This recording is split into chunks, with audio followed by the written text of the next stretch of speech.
सबसे पहले उस अल्लाह रब्बुल इज़्ज़त का शुक्र अदा करूँगी। जितने भी सजदे शुक्र के अदा किए जाएँ कम हैं, क्योंकि वो रब है जो हक़ पे चलने वालों को अकेला नहीं छोड़ता। कितना भी बड़ा क्राउड आ जाए, कितने भी बड़ी बड़ी पावर्स आ जाएं, पर हक़ के आगे किसी की पावर नहीं चलती। और मैं बस सिर्फ़ और सिर्फ मेरे ख़ास शुक्राने के अल्फाज ही हैं जो मैं अपने अल्लाह ताला का शुक्र अदा करूँगी। और कि अल्लाह ताला ने हक़ की फतह की, हमको सुरखरू किया। सही कह रहे हैं, आपके बच्चों को जब पता लगेगा आज अहमद और दुआ भी मेरे साथ नहीं है, उनके भी यही जज्बात होंगे जो मेरे थे। वो भी, क्योंकि हमें पता है हम इतने अरसे में आमिर के इंतकाल को 3 महीने हो चुके हैं, और इन 3 महीनों में हम किस तकलीफ से और किस अजियत से गुजरे हैं ये सिर्फ हम ही जानते हैं। ऐसा भी हुआ कि बीच में हम पर कुछ लोगों ने इस तरह की आवाज़ें भी उठाई कि हमारे कुछ पर्सनल मफाद है, कोई मकासद हैं, कोई मकसद नहीं था। आपने बिल्कुल ठीक कहा कि हम शायद ये भूल जाते हैं दुनियादारी करते हुए कि पैसा सब कुछ नहीं होता। रिश्ते ताल्लुक बहुत अहमियत रखते हैं। ये पैसा तो नसीब है, इंसान का नसीब है तो चल कर खुद आएगा, नहीं है तो कोई दे नहीं सकता सिवाय रब की ज़ात के। तो पैसा कुछ नहीं होता। ये ताल्लुकात, ये रिश्ते बहुत अहम होते हैं। और अहमद और दुआ का जो ताल्लुक़ था आमिर से, ज़ाहिर है औलाद और बाप का ताल्लुक़ जो कोई मिटा नहीं सकता। बड़ी लोगों ने अजीब अजीब सी बातें नहीं की, वो मासूम बच्चों ने बहुत कुछ सहा है।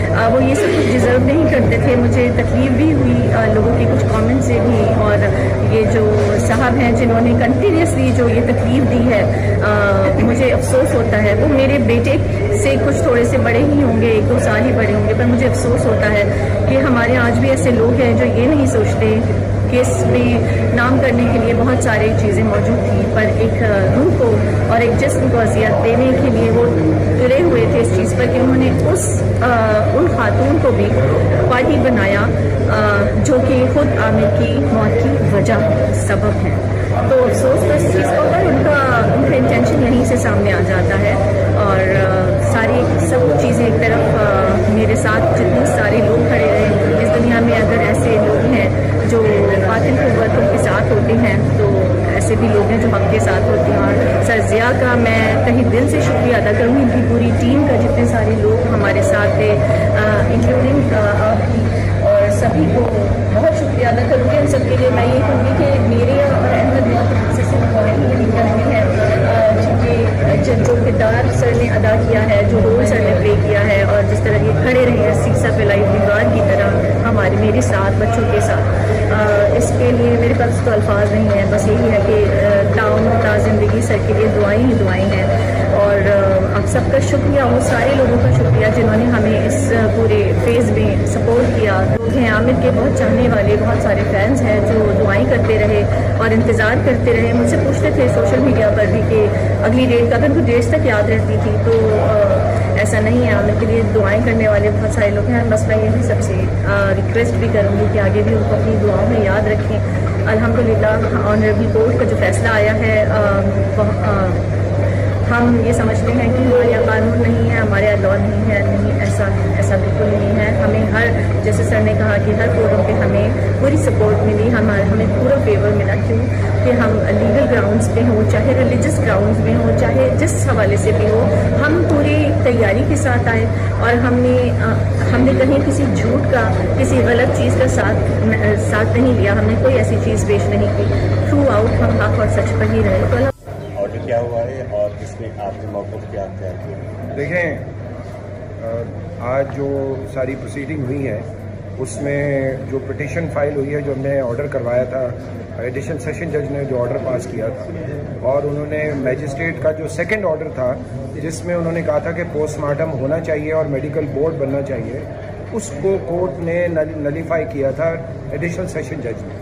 क्योंकि उसमें एक लीगल इशू ये था कि जब एक ही कोर्ट के 2 मैजिस्ट्रेट ऑर्डर नहीं कर सकते, तो उस पर वो केस ख़त्म हुआ था। और उसमें सेशन जज ने एक बहुत ही तफसीली ऑर्डर किया था जिसमें उन्होंने बताया था कि ये जो साहब हैं, जो पिटिशनर हैं, वो स्ट्रेंजर नहीं है, वो एक्चुअली एनिमी है।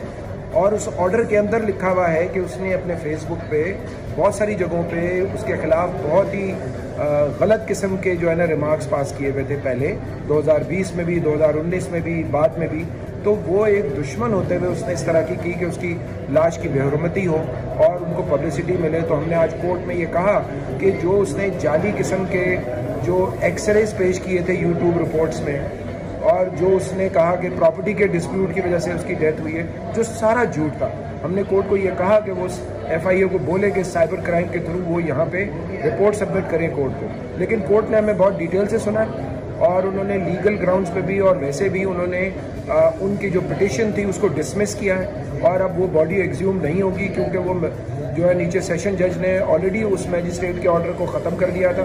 कोर्ट ने उस एडिशनल सेशन जज के ऑर्डर को बहाल रखा है और उन्होंने कहा है कि उसका वो ऑर्डर सही है, उन्होंने उसमें कोई इंटरफेरेंस नहीं की है। और इसमें जो आज जो उनकी सो कॉल्ड थर्ड वाइफ, जिसको कि ऑलरेडी जो है ना आमिर लियाकत अपनी ज़िंदगी में उसका जवाब बना के जो बहालपुर में उन्होंने खुला का केस दाखिल किया था और जो उसने जिस तरह का गंद उछाला था उनकी पर्सनैलिटी पे, उसको देखते हुए उन्होंने ऑलरेडी एक लिख के दिया हुआ था, जिसकी वजह से हम ये कह सकते हैं कि वो उसकी लीगल एयर नहीं है। सिर्फ उसके 2 बच्चे जो उसके लीगल एयर हैं और दोनों को इंसाफ की वजह से बहुत सारी तकलीफ़ें उठानी पड़ी हैं और उस तकलीफ़ों की वजह से उन बच्चों को जो तकलीफ़ हुई है आमिर लियाकत और उनके फैंस को, उनकी फैमिली के बाकी लोग, बहन भाई, माँ बाप, जो भी रिश्तेदार हैं, उनको जो तकलीफ़ हुई होगी वो उसका अंदाज़ा आप लगा सकते हैं कि लोग अपने एक्टिविज़म की वजह से अपने पॉपुलैरिटी को बरकरार रखने के लिए किस तरह के जो है वो गलत हथकंडे इस्तेमाल करते हैं और कोर्ट को भी यूटिलाइज करते हैं। तो इस सूरत हाल में ये जो सिचुएशन है, अल्लाह ने हमें कामयाबी दी है, हमें हर फोरम पे कामयाबी मिली है क्योंकि हम हक पर हैं और हमने सारी चीज़ों को प्रॉपरली लॉ के हवाले से भी और फैक्ट्स के हवाले से भी कोर्ट के सामने हमने वो उनको पेश किया।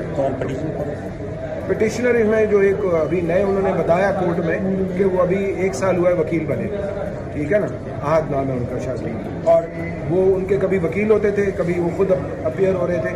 तो बात यह है कि कोर्ट ने बहुत डिटेल में सारी चीज़ों को सुना है और अल्लाह ने हमें कामयाबी दी है और हम, मेरा ख्याल है कि अब ऐसी सूरत हाल बनी है कि हम उनके खिलाफ साइबर क्राइम या हम उनके खिलाफ जो डैमेजेस और डिफेमेशन का केस भी दाखिल करें कि जो उन्होंने तरीक़ाकार अपनाया हुआ है वो आइंदा भूल जाए इन चीज़ों को कि वो ऐसा काम कभी नहीं। आपने आर्गूमेंट में क्या साबित किया कि इसकी ज़ाती दुश्मनी थी?